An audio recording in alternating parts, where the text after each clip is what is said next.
February 7th, 2022, our bi-weekly cover crop check. We're just south of the Dodge County Fairgrounds on a Healthy Soil, Healthy Water grower participant. We're at our flags where we usually stand. We're in week 35 for our first cover crop and week 15 for our second cover crop. We'll get into that in just a little bit. So temperature wise, it's been a lot colder, or more colder than it had been last year or in previous years in the last week of January, first part of February. Not much snow in the last 2 weeks, so we got maybe 2 or 3 inches of snow in some spots.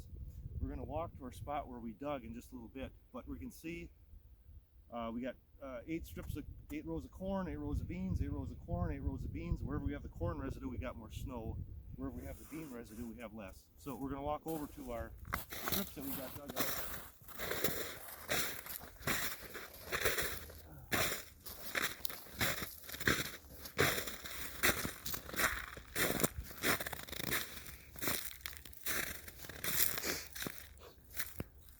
So each time we do digging, we'll go through and kind of rotate.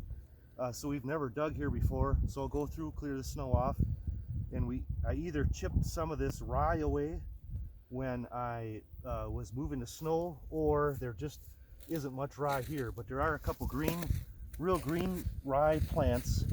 So it's like last year, I know we had like frost dried green, if I could call it that, but they're like really bright. It's really bright green, and so there just isn't any other rye in this spot. And you know, one of two things: either I pulled it away when I was moving the snow, or there just isn't any rye here. We did do a frost depth check. I wanted to see how deep the rye roots were growing.